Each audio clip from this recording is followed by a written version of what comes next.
Welcome everyone to the next episode of OPG Live. I guess actually next episode isn't correct. This is the now episode of OPG Live. As always, I am Ian Plant and I am your host today, and I'm here with Lilia Khalif from Outdoor Photography Guide.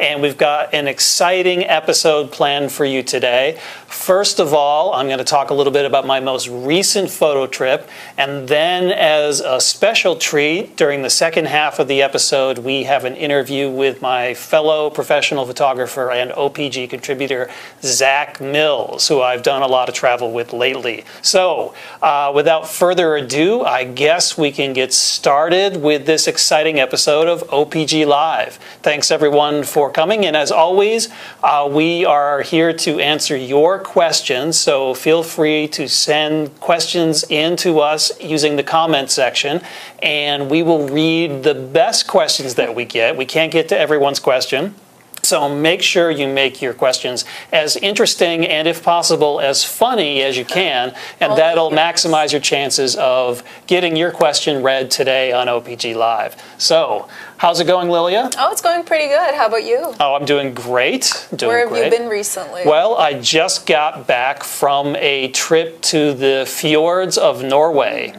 Scandinavia. Scandinavia, indeed. It was. What did you do in Scandinavia? Well, I was there. Take photos? Surprise, surprise. I wish I could say that I took photos, but for the most part, I just got rained on. I had absolutely abysmal weather. That seems to be a running theme lately. Yeah, this hasn't been a very good year for me. I've had a lot of... Doesn't bad weather make for good photos? Well, bad weather can make for good photos. So, you know, really good weather is terrible for photography. If you've got like blue skies, it's no good at all. Really bad weather is terrible for photography, and that's what I had. Somewhere in between is usually the very best. But I can't really begin to describe what it looked like when I was in Norway. But lucky for everyone, I actually did some video filming to show all the bad weather that I was experiencing while I was there. So we're going to run that now while I'm talking. Bad weather can definitely ruin a photo trip, and there are some strategies that I use when I'm out in the field and I've got bad weather going on. So as you can see from these scenes from Norway, the scenery was absolutely stunning, but I had a lot of clouds and a lot of rain. Now, one thing you can do when you're shooting in bad weather is to change your shooting strategy. So for example, if you've got a lot of clouds and rain, instead of trying to shoot the broad grand landscape scenes, you can switch gears and maybe photograph things like waterfalls and streams. That would be really good conditions for that kind of photography. And when I was in Norway, I probably should have done more of that, but I wasn't really interested in doing that kind of photography, so I ended up not doing it. I also had a cold when I was there, so I didn't want to spend a lot of time during the middle of the day going up and hiking up to these waterfalls to do some photography, because I wanted to save my energy for climbing up the mountains for sunset and sunrise, hoping that there would be a break in the weather. And to me, that's the most critical thing when you're out shooting and the weather is really bad, is to discipline yourself, to force yourself to be out there even if conditions look bleak. And as you can see from a lot of these scenes that I've filmed, I was out there in the field ready to go, and if conditions weren't working very good, instead of doing photography, I would just do some videography so that I'd have something to show when I got back. But every now and then, you might get lucky. You'll just have a short break in the weather, maybe just 5 minutes or 1 minute of light, and you're not going to be able to do anything with it if you're not actually there and you're not set up and ready to go. So I would get out there even if conditions look really bad. I think the only exception would be if it was just pouring rain, then I wouldn't go out, or I would sit in my car and hope for some roadkill opportunities, as I like to call them. But if conditions were not completely bleak, I would manage to get out there and be in position, ready to go at sunset or sunrise, hoping for that short break in the weather. And as you can see from some of the video scenes here, there were gaps in the clouds. There were these moments where some light would break through, and all it takes is 30 seconds of light for you to get a good shot, but you've got to be there, set up, and ready to go if that's going to happen. So as you can see, I had absolutely gorgeous scenery, And there was something magical about it, even though the conditions weren't that good for photography, and I'm hoping to go back sometime soon. But using a lot of these strategies that I talked about, I did manage to get a few photos that were okay. They're not the best photos I've ever taken. Just okay, yeah. Well, you don't have to take my word for it. We're going to show some of those photos, and you can judge for yourself. All right. So I did have these moments where I did get some light and color, and I was out shooting as much as I could when this happened. I think maybe I had 3 sunsets that were pretty good, where actually it got some color. And so for this particular shot, I was on the coast. There were some dramatic mountains in the background that had a nice serrated shape to them. They looked like teeth. And I was using some pools of water, rainwater pools, along the coast to reflect that beautiful, in this case it was a sunrise sky. Of course, I was in the high Arctic, and this time of year during the summer, sunset and sunrise are pretty much the same thing. There's a period of time when the sun actually doesn't set, and when I was there, the sun would set for maybe an hour or two, but you'd get light in the sky pretty much all night if it wasn't completely cloudy. So it was real exciting to be able to shoot the midnight sun, and towards the end of my trip, the days just kept getting shorter and shorter, the nights were getting longer. But in the beginning, sunrise, sunset just blurred together, and it was this really magical time if you actually got some light in the sky. So I got lucky in this particular instance. I hiked up a mountain for sunset. It didn't look very good, so I was coming back down, and then the sky started to light up with color, and I made it down to the coast, and I set up this scene here. So I used a wide-angle lens, got low and close to these pools of water on the coast, and by getting very, very low, pretty much down to ground level, I was able to pull the reflections down into the water so that you can get a reflection of the interesting clouds in the sky in the water to help complement the overall composition. So this was I think it was a colorful sunrise. I like the color in the sky, but the composition didn't quite work for me. I was trying to use the pool as a leading line, and I think it just didn't quite come together. The composition's a little bit awkward. So wouldn't you agree, Lilia, this is only okay? It's only okay. Yes. A little awkward. Thank you.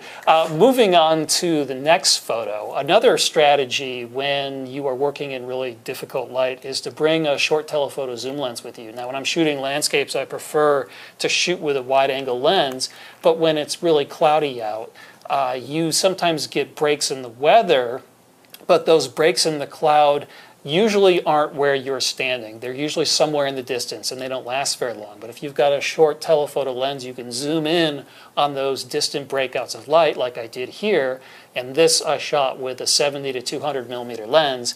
And even though the light on this mountain and the fog that was clinging to the mountainside only lasted for maybe 30 seconds or a minute, I was able to zoom in even though I was very far away and get a decent shot. But once again, not exactly what I was hoping for. I really wanted to get those wide-angle grand scenics of that beautiful scenery in Norway.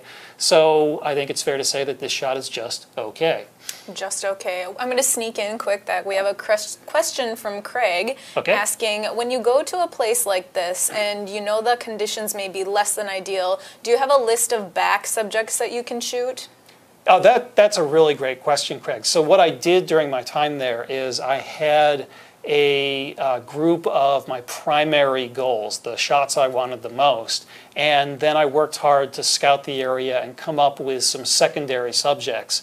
And you can see that in some of the shots that I took, especially on the coast. Those were what I would call my B compositions. They weren't the ones that I really wanted, but if things didn't look good, if there was really bad weather and I wasn't going for the A shots, I could always make sure that I was at the B shots just in case something happened. So, you know, I usually tried to get up into the mountains every night, but I wasn't feeling very good because I was sick for a while, and sometimes it was just raining really hard. So if conditions were bad or I wasn't feeling up to it, I didn't end up doing the climbing, so that way I could stick around the coast and I would make sure I was out there at the right time just in case something happened. And every now and then there would be a breakout of light and I'd get some amazing color. So it's always a good idea to have your A shots, your B shots, then maybe even your C shots so that you can adapt to the conditions on the ground, and you're always in front of something no matter how bad things look, just in case something happens. So. All right.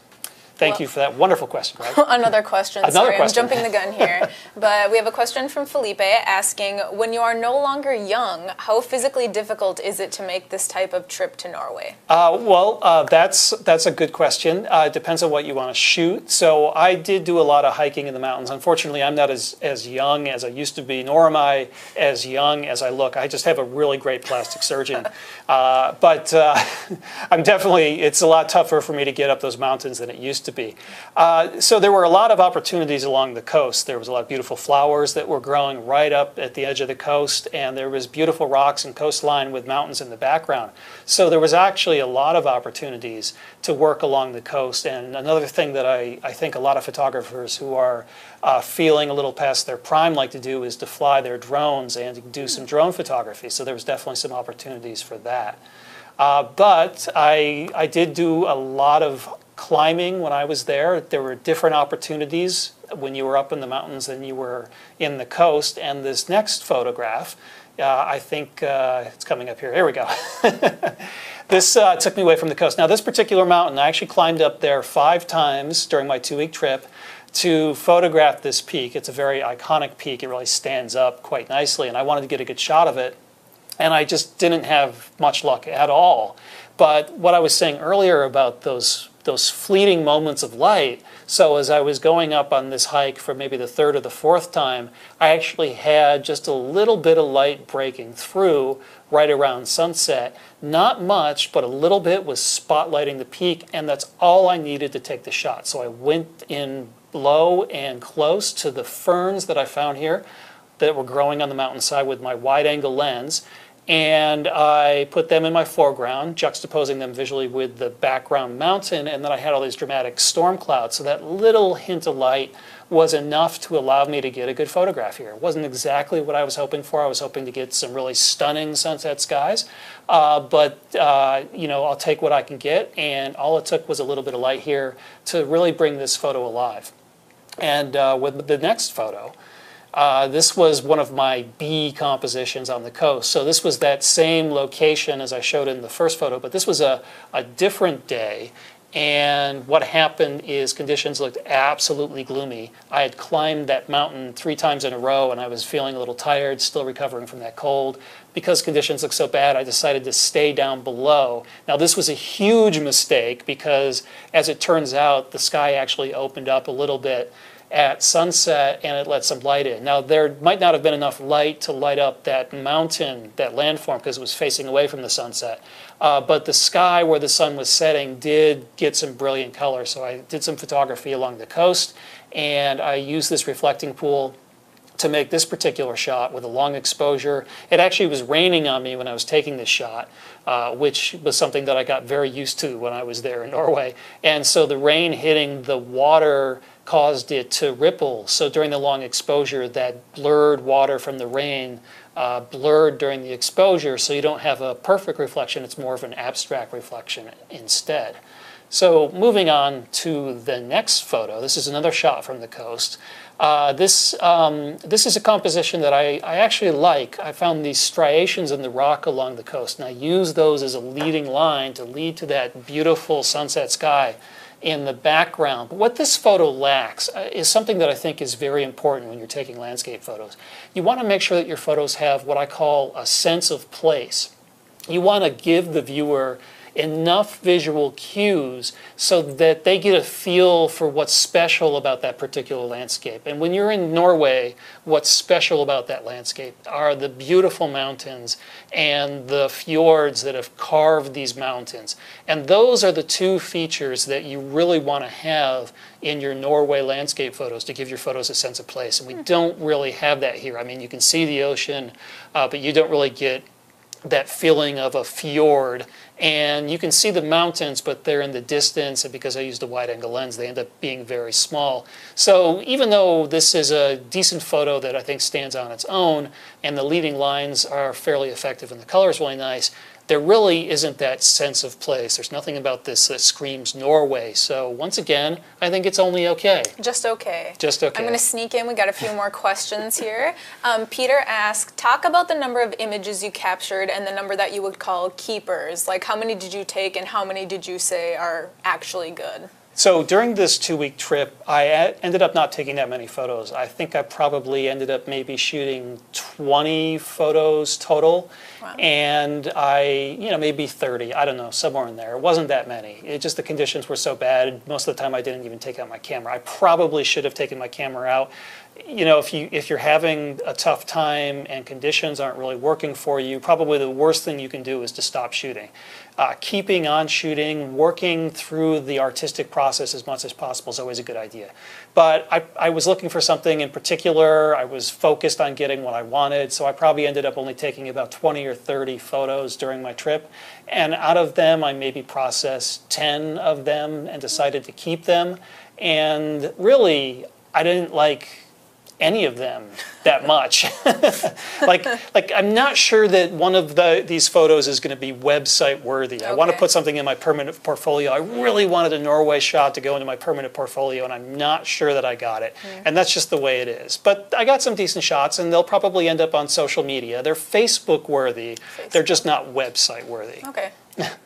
All right, and then our other question is from Richard, who asks, what kind of tripod do you take with you when hiking? Okay, well, I actually have 2 tripods, and one is my bigger, heavier Gitzo, which is actually still very lightweight. It's a carbon fiber tripod. I forget the exact model, but it's high enough to reach up to my eye level with the legs fully extended, but it still only weighs about 2.5 pounds. And then I have a much smaller tabletop carbon fiber tripod that is made by a company called Slick. I don't remember the model number. I bought it years ago, and they don't make it anymore, but it weighs less than a pound. And when the legs are fully extended, it only comes up to my waist level, but it's perfect if I'm doing a lot of extensive trekking or I'm going high up into the mountains and I want to keep weight down to a minimum. And so I use one of those 2 tripods when I'm out shooting. All right, well, we can move on to the next photo then. So of all the photos that I took while I was in Norway, this was the one that I think that had most of that sense of place. So this was that big mountain that I really wanted to get a shot of. And this was probably the best night I had. I actually had some beautiful color in the clouds after sunset. Not a lot of color, but there were some pinks in the sky that really would have been great if I hadn't messed up the composition. So I always do this. I'm always trying to get too sophisticated with my compositions. I always try to make things a little too complicated. I had a simpler composition that I think would have worked much better here, but I just didn't like it. I didn't think it was dynamic enough, and so I tried to get something that was going to be more powerful. So I found this boulder which had this V shape leading into that background mountain and those clouds. And I used that as my foreground with a wide angle lens. And what I really like about this mountain is that from certain angles, it looks like it's about to fall over. It's leaning over to the right. And it's really precarious because when you see the mountain from down below, you can see that the cliffs are very steeply overhanging. So when you're standing on these cliffs, you know you're hanging over about a 700 or 800 foot drop. Ooh. And actually, no, it was about a 1,400 foot drop. It was straight down. And so even though I know that this was hard rock and that the chances of it collapsing are very, very small, every time I was standing on the edge, all I could imagine was get a little nervous. Yeah, exactly. So I could imagine the cliff collapsing and me plummeting 1,400 feet to my death. So if you're ever out shooting and you see me on the edge of a cliff and the cliff collapses, make sure you grab my camera. Save the photos. Save the photos. That's the only thing that matters. So I was trying to have this really dynamic foreground leading into the background, and there was this big boulder in front of me that's a little bit to the left of the peak, and that was perfect because there was a town down below, and the boulder was blocking the town. So I thought, this is perfect. I can block the town. I don't want to show that in my shot. I've got these leading lines, but I just don't think it really comes together that well. It's an okay photo, but that big boulder that was near me ends up looking almost as big as that dramatic mountain in the background. And so as a result, I think it takes away some of the visual emphasis from the mountain. It doesn't make it look quite as big and as imposing. So this composition, I think, is a bit of a misfire. But nonetheless, I thought I'd share it with you to show you what not to do when you're out there taking landscape photos. Don't try to get too complicated. It's sometimes a very good idea to keep things simple. Keep it simple. Yeah. So those are my photos from my disastrous trip to Norway. Disastrous. Yes. Oh, that's dramatic. Well, it was a fun trip, and it's really beautiful. And I just got a little unlucky with the weather. I know it's a challenging place weather-wise, but apparently it's just been very rainy there this summer. And so that's just the way the cookie crumbles sometimes. I know there's a lot of photographers who are tempted to whip up a little bit of Photoshop wizardry to replace the sky that wasn't quite working out with something that would. But for me, it's important to capture something that really happened. So if I go on a trip and I spend 2 weeks and don't really get what I want, c'est la vie. I'll just go back some other time and I'll get it for real next time. So I'm hoping that I'll... Some good advice there. Well, thanks. Some okay advice. Some okay advice, just like your okay photos. Everything about me is just purely okay, especially at this episode. So why don't we pause for a moment? Do we have any more questions that have come in? We don't have any live questions. We have some pre-submitted ones, which we'll wait for. Okay, yeah, we'll save those for the end. I think we ended up getting a lot of good questions during our talk.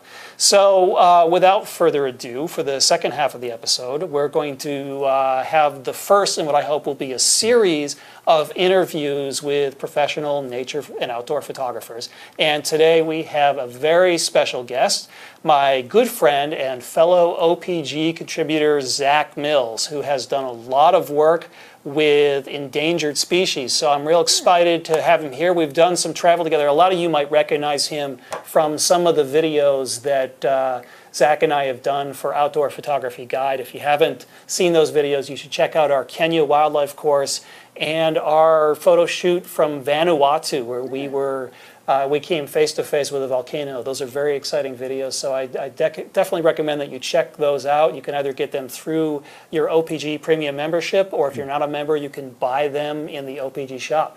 But enough about that. At this point, I'm ready to welcome Zac. Zac, thank you very much for joining us.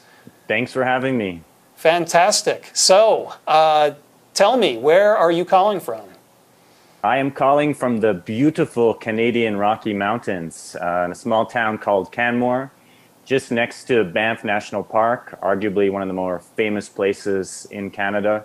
And for those US viewers, it's the same Rockies through Colorado, up through Montana, and it continues into Canada. So I'm surrounded by mountains as we speak. And you are surrounded by something else right now, from what I've heard. Yes, it's not good. And similarly to California, there's a lot of forest fires at the moment in the western part of Canada, which we're not too affected where we are right now in terms of the fire coming near our home. But nonetheless, the smoke has completely blanketed the sky for over 2 weeks. And very little rain, and the rain that did occur was more stormy weather with lightning that sparked more forest fires. But thankfully, as of yesterday, there was a little rain, and I'm seeing a little bit of blue sky right now. Still quite a bit of haze, but it seems like the worst may be over for us, at least. Well, it sounds like my trip to Norway, except instead of fire, I had rain and barely saw the blue sky. Actually, the smoke from the fire has spread throughout much of the rest of Canada and the United States. Here in Minneapolis, we've actually had smoke in the sky for the past few days from those fires. Yeah, I mean, it's just crazy. There was a bit last year, but they're saying it's unlike anything they've had in the past, and it comes with record-breaking heat temperatures as well, where I'm living. And it's pretty bad that they advise the elderly and like young children to stay indoors during this whole period. That was just lifted yesterday. So has it created any photo opportunities for you? That's the only thing we care about here. Well, if you like white canvas type of approach with nothing in your photograph, then it's for you. But for me, like you can't see the mountains. That's how bad it is, even though you're right next to them. And it sort of defeats the whole purpose of mountain photography. Well, so can you get to the fires at all? Can you actually photograph the fires maybe at night, maybe like one of the mountains on fire? Not really, because the authorities here are really restricting access to the area for everyone's own safety, and which is probably a good idea, but they've closed down the highways through that area of the forest, so you can't really see the fire itself. Only a lot of, well, in the past, only a lot of thick smoke. Wow, that's exciting. So, well, you know, stay safe. If during this interview I see any of your house in the background on fire, I'll let you know. Please do. Yeah. I will jump out the window in front of me. So, your background isn't in photography or art. Tell us a little bit about what you actually have been doing for most of your life until now. So, you know, I guess I'm not that rare of a breed when it comes to photography. People come from all different backgrounds, and I'm certainly no exception. So I'm a trained economist, and for many, many years, close to 10, I worked for a branch of the United Nations at a place called the World Bank. And my expertise was in helping other countries around the world, their governments specifically, improve their budgeting to get better outcomes for their people. And you may be thinking, whoa, how does this relate to photography? It's a question I get a lot, in fact, but there are a few commonalities that I just wanted to point out. So my previous desk life took me all around the world. I was traveling more than 6 months of the year internationally to Asia, Africa, Europe, Latin America, you name it. So it was really that possibility for paid travel, which really excited me and allowed me to do some photo trips on the side. Another element was, you know, working with people from all over the world, different backgrounds, different languages, different cultures. So being in that multicultural context, you learn how to relate to people in a certain way. And it really built up my sense of awareness and sort of social intelligence to understand how other people were reacting through a certain situation. And that has translated well into photography. And sort of the last point I'll say on this is that, you know, it was very challenging work and a lot of problem solving involved. And it required a lot of patience, preparation, and persistence, if you will. 3 Ps that are commonly associated with photography. Hey, you stole that from me. Yeah, well, so there were those issues, but, you know, at a certain point in your life, I decided that I had a good run at my desk life and the great outdoors and this wonderful world that we live in was calling me. So I left that life behind. Well, fantastic. I certainly can't argue with that. And coming from a similar professional background, for me, the transition was relatively easy because I was a horrible lawyer and everyone wanted me to go. But you are actually a very smart economist. So I bet, especially when you have to travel with rubes like myself, that it's a bit of a challenging transition for you. Well, I'll just say no comment on that one. So I understand how your job, which had you traveling a lot, gave you a lot of really great photo opportunities. But what is it that you do when you're making photos? What is it that you're looking for that is going to set your photos apart from the rest? There's a lot of photography out there these days, and there's a lot of people who are, I think, fair to say, that fall into specific styles. And how do you approach your art to make your work stand out? What is it that you're doing that gives your work that stamp, that Zac Mills stamp? Great question. And you know, the number one advice I could give to anybody in this field would be, don't be boring. And what I mean by that is don't just think about copying everybody else and going for the same shots that you've seen over and over and over again. And to give you an example, like in wildlife photography, how many headshots have you seen of a lion? I mean, now they're in the billions probably. So my point of view has always been, how can I differentiate myself? How can I stand out? How can I use my creative outlets and the advances in technology that we really benefit from, that possibility, to really imprint something different? And, you know, and in photography, my photography is evolving. It certainly has changed from 5 years ago. In fact, it changes year to year as I'm exposed and influenced by other events and other photographers. But personally, what I'm really trying to go for is that wow factor, using composition, light, perspective, and mood creatively to really move people. I'm trying to get a reaction when someone views my photo. So they'll either be moved by it, excited by it, or really left wondering what's going on, what story is this telling. So I guess the greatest compliment you can give a photographer is if their photo moves you, and that's certainly what I'm going for. So within that field, I've been playing a lot more with wide angles perspectives, telling more of a story, the use of artificial light to increase the dynamic range that's in front of me. These are the type of things that I've been doing and really focusing on great light, because, you know, composition, perspective, all these elements are very important, but great light brings it all together. So those are sort of how I'm expressing myself. But I will say, and I think we're going to talk about this, that I started purely as a wildlife photographer, and I've found in recent years, as I branched out a little bit, that, you know, tapping into different styles of photography has been really beneficial for my photography as a whole.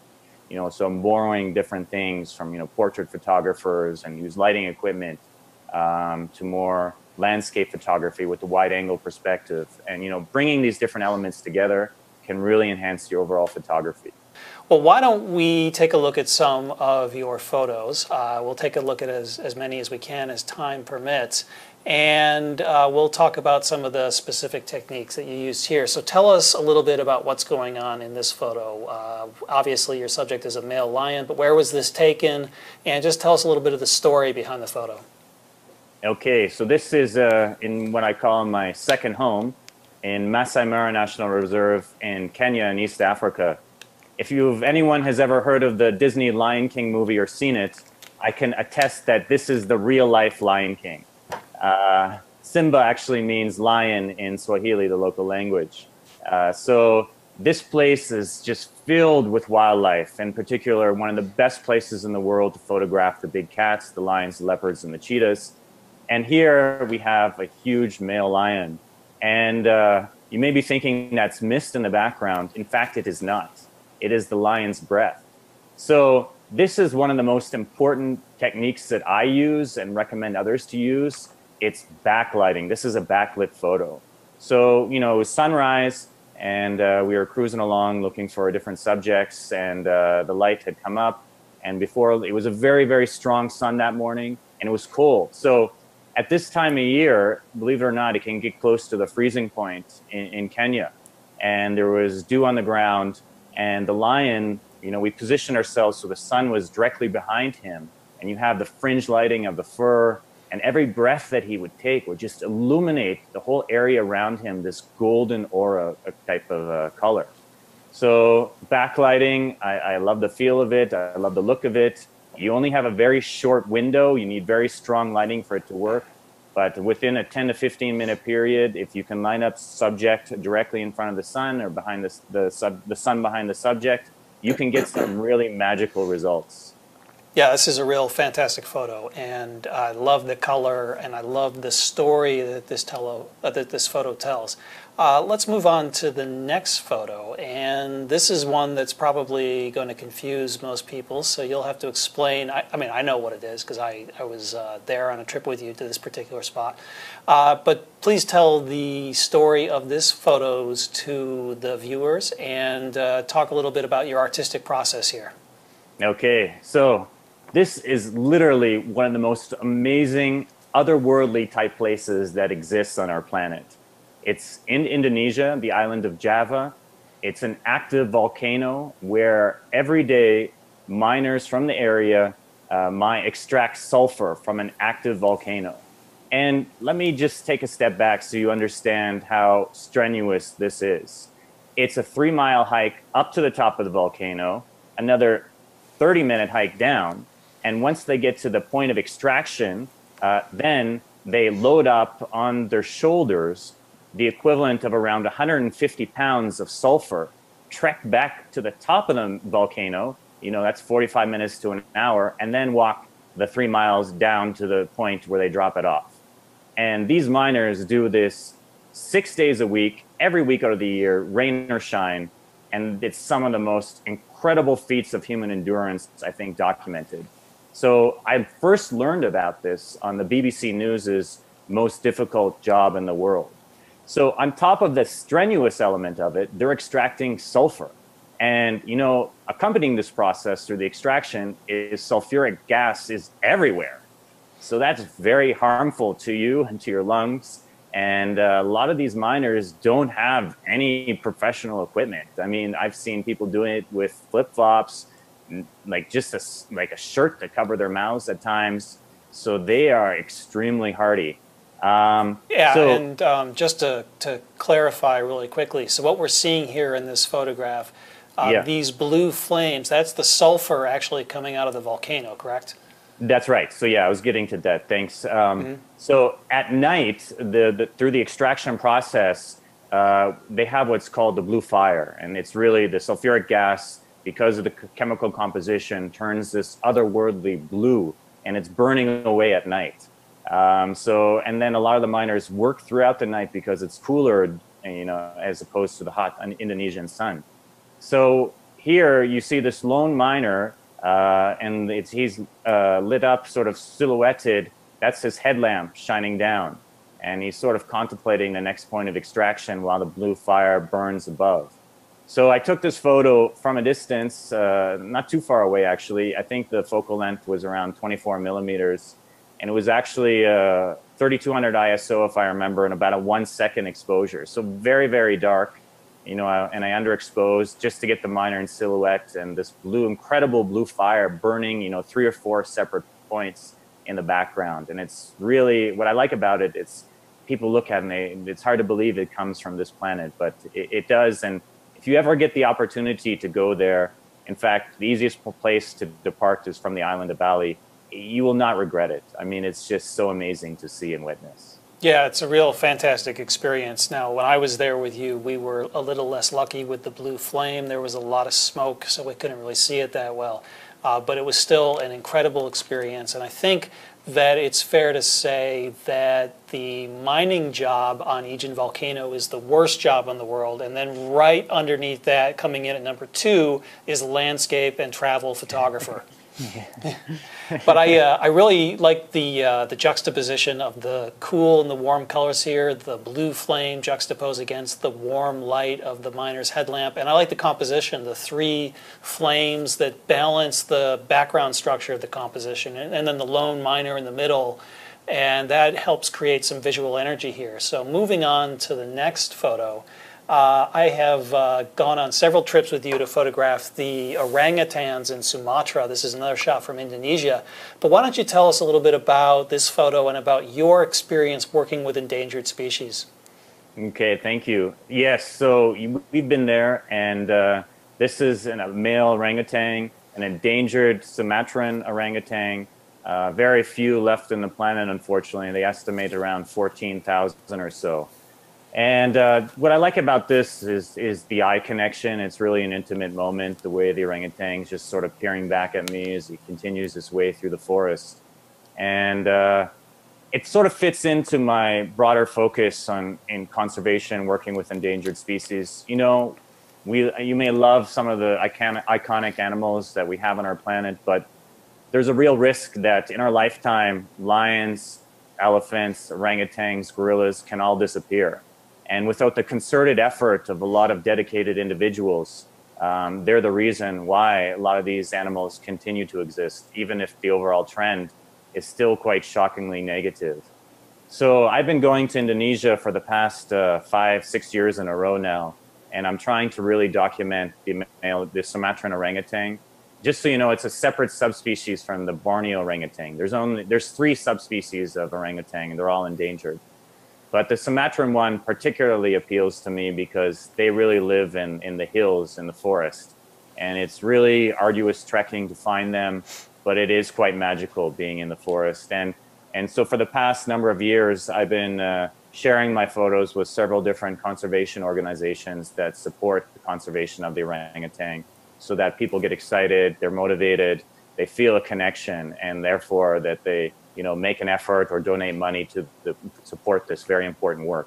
Yeah, and for the my understanding is that scientists just recently found the 3rd species of orangutan in Sumatra, in a different part of the island. And I think it was in the past 6 months that they discovered this species. And there's only a few thousand of those animals, they estimate. And the primary threat to the orangutans is deforestation. There's a lot of development that's going on, and the forest is disappearing. And I think that photographers can play a really critical role in conservation because they can help raise awareness about these endangered species and introduce them to a much broader audience of people that could potentially help protect these species. Well stated. Yes, that's exactly the point. All right, then.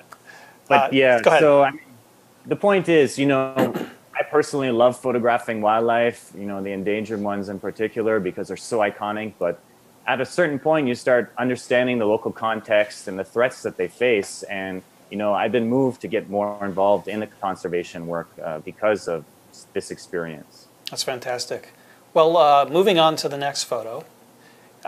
This is another shot from the Masai Mara of Kenya, if I recall. And why don't you tell us a little bit about what's going on here and how you got this photo? Okay, yes, we were together in the Jeep. So this is a sunrise shot. To me, well, I this mean, is like I know what happened, but the viewers weren't there in the Jeep with us. They don't know. Let me refresh your memory, Ian. This is a sunrise, and I'll set the scene. But to me, like, this is an iconic sort of like postcard shot of what you can get if you're on African safari. But setting the scene a little bit, you know, we started off very early, just as the twilight was starting to emerge, and we found this cheetah with her 2 cubs. You only see one of them here. She's quite famous in the land. They've named some of the cheetahs. This one's name is Malaika, which translates to angel in the local language. So I've been actually photographing her for about 7 years now.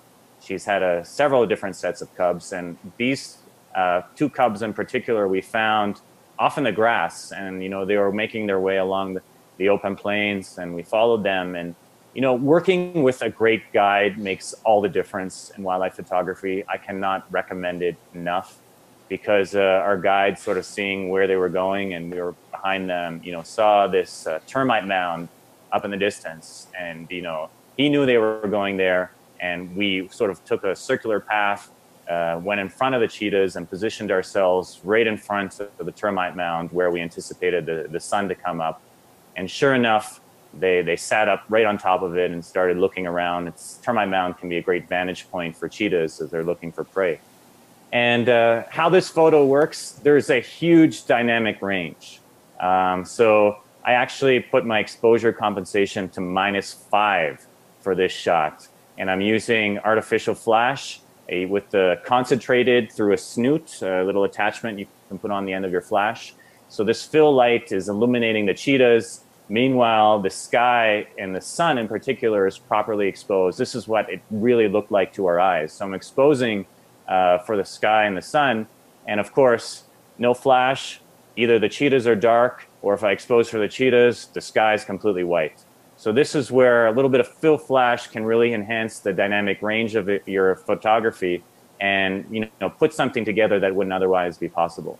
Yeah, and I think it's important to use a narrowing device for the flash, like as you mentioned, a snoot or a grid, so that you can focus the light on your subject and not pick up any of that background illumination, which would distract from the overall composition. Now, a question I get a lot when I'm showing photos of wildlife where I've used flash, I'll ask you the same question. Does the flash bother the animals? No. If you're doing it correctly. I mean, I've seen tons of cases where people, you know, really make egregious mistakes to the detriment of the animal. So one of the first things I would advise people is really moving the flash off camera will not only enhance your photography, it'll also mean that the beam of light is not going in directly into the eyes of your subject. And, you know, a little bit of fill flash is almost unnoticeable. It's like a strike of lightning if you do it properly. So well, I think I'd notice if I was hit by a strike of lightning. Yeah, but seeing a strike of lightning. Let me clarify further for you. Yeah, I mean, what I tell people is, you know, especially at this point when the sun is rising, it's actually quite bright out. And when you're using flash, you know, often what we're doing is using it at low power. Yes. So the flash itself is not really brighter than the ambient light. It's just a little bit brighter than the ambient light. But when the sun is rising, it's actually quite bright out. So the animal's eyes are perfectly adjusted to the brighter light, and they don't even notice the flash. As a matter of fact, I think it's fair to say I usually don't even see animals blink when the flash is fired. They just don't even care about it. That's exactly right. And just, yeah, that's a great point, because I had -5 exposure compensation. So there was a lot more ambient light than actually what the photograph looks like. Yeah. So here, yeah. All right, well, moving on to the next photo. This one I absolutely love. And one of my favorite subjects in the world is mountain gorillas. I loved my treks with them in Rwanda and the Congo. But this particular shot, you were trekking in Uganda, which is where we're going to be going in October. So tell us a little bit more about this. This was by far one of the most special moments that I've ever had. And first of all, the mountain gorillas, seeing them, seeing a silverback, looking a 500-pound silverback in the eye from just a few feet away is an experience that cannot be appropriately described in words. It's just amazing. And you know, the mountain gorillas, they're highly, highly endangered. There's only around 1,000 left in the world. A few years ago, there was down to 200, but due to a lot of strong efforts by dedicated people spanning, citizens, organizations, governments, their numbers are now back up to 1,000, which is great news. But this was, taken in Uganda. I was there earlier this year. First time I had been trekking with the mountain gorillas in Uganda. I'd been to Rwanda a number of previous times. And this particular group were very habituated to humans. So they see tourist clients every day. But in fact, they were one of the oldest habituated groups in the region. So they were very calm and peaceful.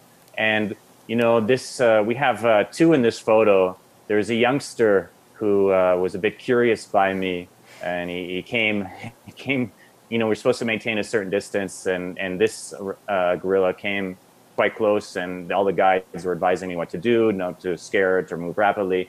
So it came to take a closer look at my funny face, and in the background, we have, full-blown, fully grown, dominant silverback sort of observing me with his hand under the chin. And what I really like about this photo is just the two of them. And we have looking at me in the eye contact. And, I know a lot of other photographers in this situation, they would go tight zoom, zoom into the face. But every opportunity that I get, and, you have to assess scene by scene. But once I realized that the habituation and the comfortableness which they had towards humans, I immediately abandoned my telephoto lens and went only with wide angle for the 1 hour that I had with them. Yeah, when you go wide, it allows you to show a bit more context. You can put the animal in the context of its environment, and it also allows you to make some more interesting compositions. You can pull in visual elements from different parts of the scene, and it gives you an opportunity to try something a little bit different. That's right. And there's a few other things that I think make this scene really work. It's the verdant grass. It's very green. It had just rained earlier before we got there. And you don't have any of the white sky, which is typical, during the rainy period. You just see the forest in the background. And, one thing I want to emphasize is depth of field. So I think I shot this at around f11 or so because I really wanted to get as much of the back dominant silverback in focus as possible. So I had to increase the ISO a little bit to compensate, to allow for that. But as a result, you get the scene where both of them are pretty sharp, giving me quite the intent look. Oh, that's good. We're going to move on to the next photo. We're beginning to run out of time, so I'm going to ask you to kind of go through this quickly. Tell us a little bit about this photo, and you've got 1 minute. Go. All right. Speaking earlier about bad weather, this was a classic case of the good outcome of bad weather. We had been rained on for many days. This is in the Falkland Islands, British territory. Sorry, we're not in the Falklands. Oh. This photo is Vanuatu, the volcano. Oh, this one. I can't see. So thank you for Sorry, I forgot about that. Speaking about another, one of the world's most active volcanoes, guaranteed to have some type of qualified eruption every 1 to 2 minutes. This is on the archipelago of Vanuatu in the East Pacific on Tanna Island, and this is called Mount Yasser. In fact, it's very, very accessible. And if you see lava at night, it takes on this brilliant orange color. And it really, the force of nature through which it explodes really blew our minds, figuratively, not literally. And you can see this in the Vanuatu video that's available on the OPG shop. But just really quickly, this is a self-portrait. This is a photo of you. Yes, I can tell by the ears. Yes. And it's important to note, this is not a composite. It's a self-portrait, one photo. In order to do this, you know, it was during we don't have enough time for the technicals. We're going to move on to the next photo. Okay. Sorry. Now we're in the Falklands. 30 seconds. Go. Falklands.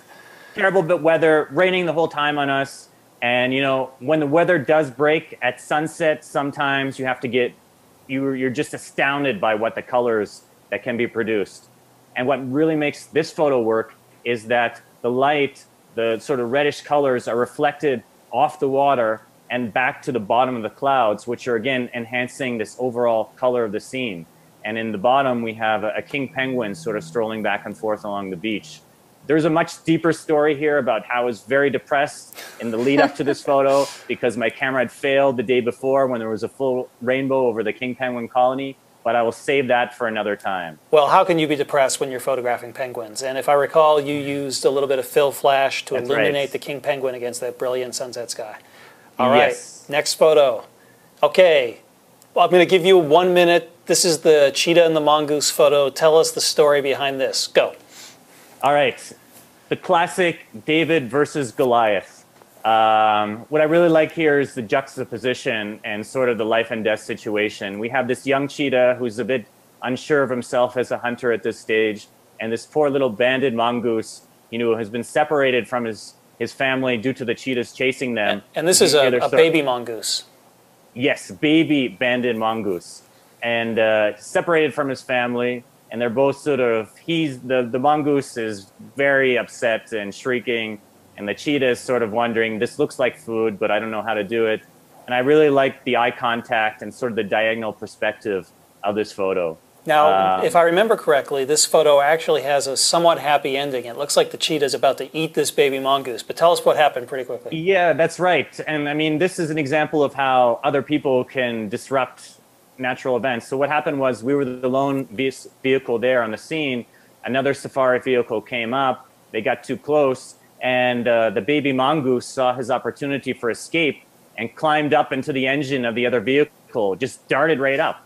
And we didn't see the mongoose after that. We don't know what happened, but we do know that it got away from the cheetah. Yeah, I think it took a ride back on the safari vehicle, and it got to the luxury camp where the vehicle came from, and I think we ended up bumping into that guy later. He was chilling at the lounge having a pina colada.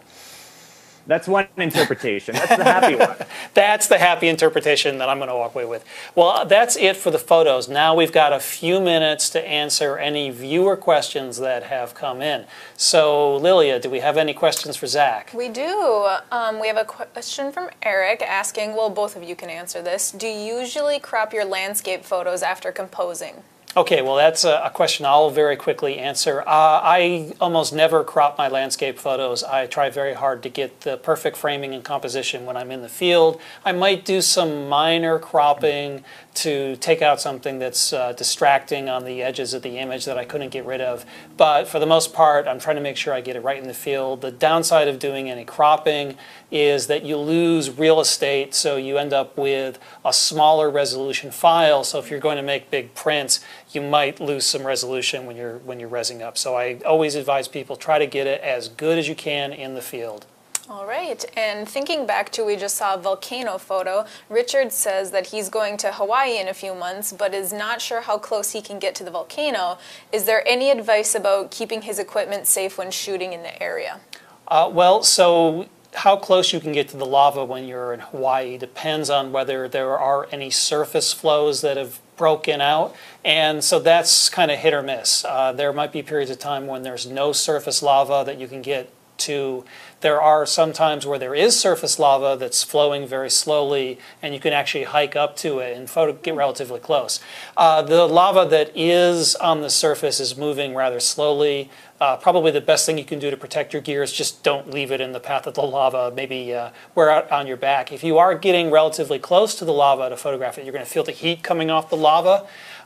So I recommend that you wear long sleeve pants and shirt and maybe even a hat or a face mask, because you can actually get some light contact burns on your skin. It's kind of like a bad sunburn when you're that close to the lava, because the heat coming off of it's very powerful. Now the lava, when it's on the surface in Hawaii and the places where you can walk up to it, is moving very, very slowly. Like it's something that you can easily outwalk, so it's not really dangerous from that perspective. But I advise people, if you're going there and there are opportunities to photograph the surface flow, a good idea might be to hire a local guide, because the guide can take you to some places where most people can't go, first of all, because there's the national park, but there's also a lot of private land that's adjacent to the national park, and you're not allowed to go there without a qualified guide, and the guide can take you there. And sometimes there's more opportunities for surface flows, but also a guide can make sure you stay safe when you're out on the lava field, and can definitely warn you if there's a breakout of lava that's heading in your direction. So that's something I highly recommend. All right, our next question is from Hannah, who asks, what kind of metering do you use most often? Spot, center, etc. And could you explain a little bit about your process of metering? So I usually just use the standard normal metering that comes with my camera. With Canon cameras, it's called evaluative metering or something like that. I can't remember exactly what they call it. And I don't really do much with my metering. What I typically do is I pull up the file, the image that I want to take in live view, and I engage exposure simulation. So I can bring up my histogram in live view, and I can assess my exposure, and I can change it as necessary. So the metering, the process of metering for most of my shots isn't really that important. It's the decisions I'm making looking at my histogram and the artistic choices I want to make that's the most important thing. So I'll usually shoot, if I'm shooting landscape, I'll shoot in aperture priority mode, and I'll use exposure compensation to adjust the exposure that my camera is giving me. When I'm shooting wildlife, I'm usually shooting shutter priority mode. And I, once again, will use exposure compensation. Wildlife is about the only time I might consider doing a different metering mode like spot metering, because if you're working with a moving subject in really tricky light, you might not have enough time to look at the histogram and make a decision about your exposure. And sometimes it's good just to have that spot meter on your subject, always exposing the subject the exact same way. But usually I don't even think about the process of metering. It's the choices I make on the other end that's most important.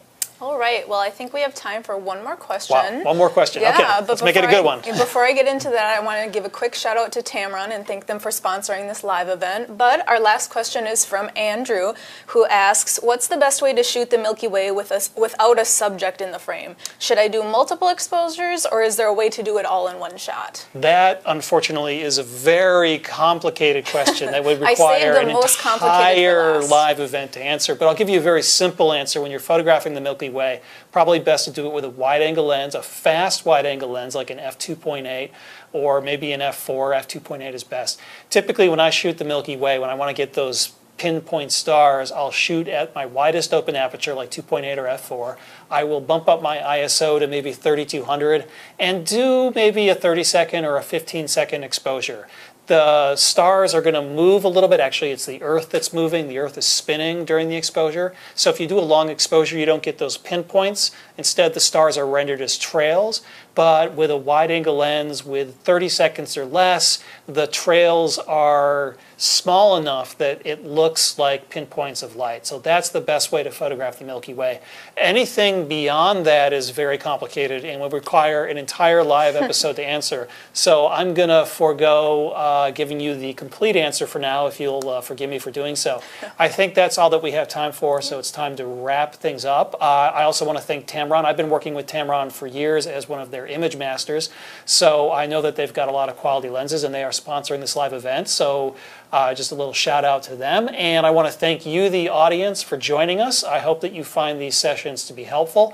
And we're going to have more exciting episodes in the future, more interviews, and more tips and techniques that we give to you to help improve your photography. So I hope that you take the tips that you've learned here today and you get out there and make the photos that you've always dreamed of taking. I'm Ian Plant. And I'm Lilia Khalif. And thanks for watching. Bye-bye. Bye.